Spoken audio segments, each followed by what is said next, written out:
네, 국방부가 청해부대 집단 감염 사태에 대한 감사에 착수했지만 외부 전문가 없는 이른바 셀프 감사라는 지적이 잇따르고 있습니다. 백신을 맞지 않은 청해부대 34진을 안전하지 못한 작전 지역에 파견한 그 자체가 문제라는 비판도 나오고 있습니다. 취재기자 연결해서 자세한 소식 알아보겠습니다. 이승윤 기자.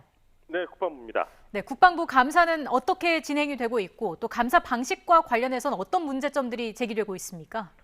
네, 국방부 감사관실은 어제부터 국방부 조사본부 조사관 2명을 포함한 감사관 등 10명을 투입해 청해부대 34진 집단 감염 사태와 관련해 제기된 의혹과 기관별 대응을 조사하고 있습니다. 국방부 감사관실은 우선 각 대상 기관에서 관련 자료를 제출받아 분석한 뒤에 현장 감사에 임할 계획입니다. 감염 경로를 알아내는 역학 조사는 국방부 단독으로 진행하는 게 아니라 질병관리청과 함께 진행할 예정입니다.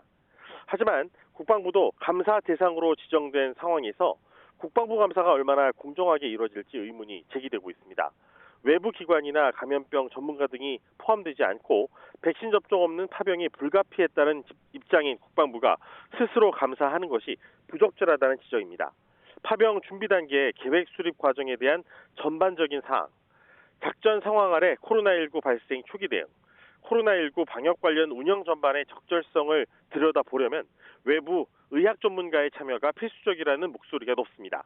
공군 중사 성추행 사망 사건의 경우 군 당국의 셀프 수사에 대한 의구심을 해소하기 위해 외부 전문가를 포함한 이 군검찰 수사심의위원회가 주요 수사 결정 사항을 심의하고 있습니다. 이와 함께 청해부대 작전 해역 변경 등을 둘러싼 문제 제기도 잇따르고 있습니다. 이번 청해부대 34진은 청와대 국가안전보장회의 NSC의 급박한 작전구역 변경 지시 때문에 백신도 맞지 않은 상황에서 통상 작전해역보다 환경이 열악한 곳에서 작전을 수행해야 했습니다.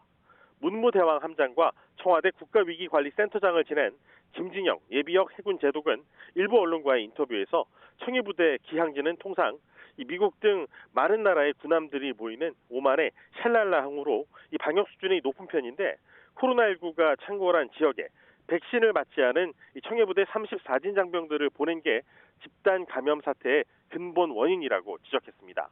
준비가 안 된 상태에서 현지에 투입된 청해부대원들은 고열 환자가 갑자기 쏟아지면서 먼저 치료를 받던 환자들이 열이 내리지 않아도 의무실을 비워줘야 하는 상황에 몰렸고 일부는 피가 섞인 가래를 토하기도 했지만 해열제 외 의료 조치는 없었으며 귀국 비행기 탑승 전날에도 방역을 하느라 밤을 새야 했던 것으로 알려졌습니다.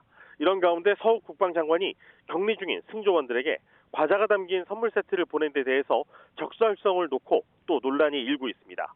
지금까지 국방부에서 YTN 이승윤입니다.